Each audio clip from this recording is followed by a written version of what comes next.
বিসমিল্লাহির রহমানির রহিম।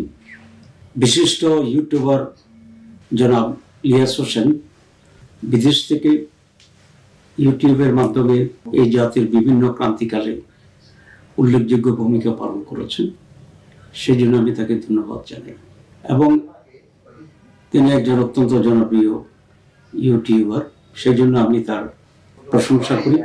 কিন্তু দুঃখজনক বিষয় হচ্ছে, উনি গত কয়েকদিনে দুইবার আমার নাম উল্লেখ করে কিছু তথ্য দেশবাসীকে ইউটিউবের মাধ্যমে জানিয়েছেন, যেগুলোর সাথে আমার দূরতম কোনো সম্পর্ক নেই। তিনি বলেছেন প্রথমবার যে ভারতের সাথে আমি বিশেষ সম্পর্ক রাখি, এবং দ্বিতীয়বার একেবারেই আমাকে রয়্যাল এজেন্ট উল্লেখ করে বক্তব্য রেখেছেন। এবং ওনার বক্তব্যে উনি বলেছেন যে উনি শুনেছেন এবং কেউ ওনাকে এই বিষয়টি বলেছে। ওনার মতো একটা গুরুত্বপূর্ণ ব্যক্তি, তার যেখানে মিলিয়নস অফ পিপল তার দর্শক আছে, শ্রোতা আছে, সেখানে কোনো বক্তব্য দেওয়ার আগে ওনার বিষয়টি যাচাই বাছাই করার দরকার ছিল বলে আমি বিশ্বাস করি। কেউ কিছু একটা বলেছে আর তদন্ত বা যাচাই বাছাই না করে উনি ইউটিউবে এটা প্রচার করে দেবেন, এটি সমীচীন নয় বলে আমি মনে করি। এবং এতে করে সত্যের অপলাপ হইতে পারে।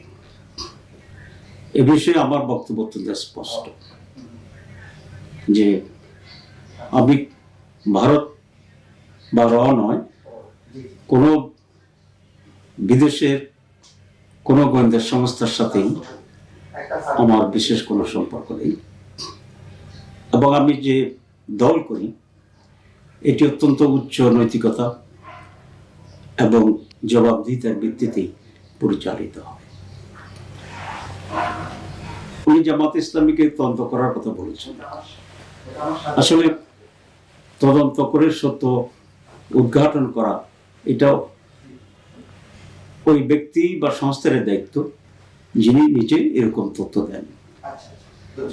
আমি আশা করি বিষয়টি উনি খতিয়ে দেখবেন এবং যদি তিনি সুস্পষ্ট কোনো প্রমাণ না পান, তাহলে বিষয়টি যে উনি সঠিক বলেননি সেটা ওনার ইউটিউবের মাধ্যমে উনি ওনার শ্রোতাদেরকে এবং জাতিকে জানাবেন। আরেকটি বিষয়ে উনি কথা বলেছেন যে বিশিষ্ট সাংবাদিক জনাব নাইমুর রহমান সাহেব 5 আগস্টের পরে আমার বাসায় আশ্রয় নিয়েছিলেন এবং ওনাকে ভারতে চলে যাওয়ার ক্ষেত্রে আমি সহযোগিতা করেছি। বাস্তব সত্য হচ্ছে, জনাব নাইমুর রহমান সাহেবের সাথে ফিজিক্যালি আমার কখনোই দেখা হয় না। সুতরাং আমার বাসায় থাকা তো কোনো প্রশ্নই আসে না।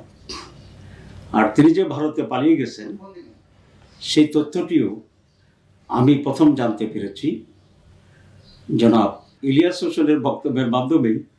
আমি প্রথম জানতে পারলাম যে সাংবাদিক নাইমুর রহমান সাহেব ভারতে পালিয়ে গেছেন। সুতরাং এখানে ওনাকে ভারতে পালিয়ে যাওয়ার আমি সহায়তা করেছি বলে উনি যে বক্তব্য রেখেছেন, সেটি একেবারেই একটি ভুল কথা, ভুল তথ্যের মাধ্যমে করেছেন এবং এটা সত্যের অপলাপ হয়েছে। ওনার মতো একজন গুরুত্বপূর্ণ ব্যক্তি যে কোনো বিষয়ে বা যার বিষয়ে হোক, যখন কোনো কমেন্ট করবেন বা জাতিকে তথ্য দেবেন, এটাই নৈতিকতার দাবি যে তিনি বিষয়টি যাচাই বাছাই করবেন এবং সুস্পষ্ট প্রমাণ তথ্যের ভিত্তিতে সেটি বলবেন। আমি ওনার কাছ থেকে কমপক্ষে এই ধরনের নৈতিক আচরণ আশা করি। কারণ মিথ্যা তথ্যের ভিত্তিতে যদি সংবাদ পরিবেশিত হয়, এটা মানুষকে বিভ্রান্ত করতে পারে এবং এটা কোনোভাবেই এই দেশের বা দেশের মানুষের জন্য কল্যাণকর হতে পারে না। আমি রসুল আকরাম সাল্লাল্লাহু আলাইহি ইসলামের একটি হাদিস উদ্ধৃত করে শেষ করতে চাই। রসুল আকরাম সাল্লাল্লাহু বলেছেন, মিথ্যা বলার জন্য এটি যথেষ্ট যে কোনো ব্যক্তি কিছু একটা শুনল,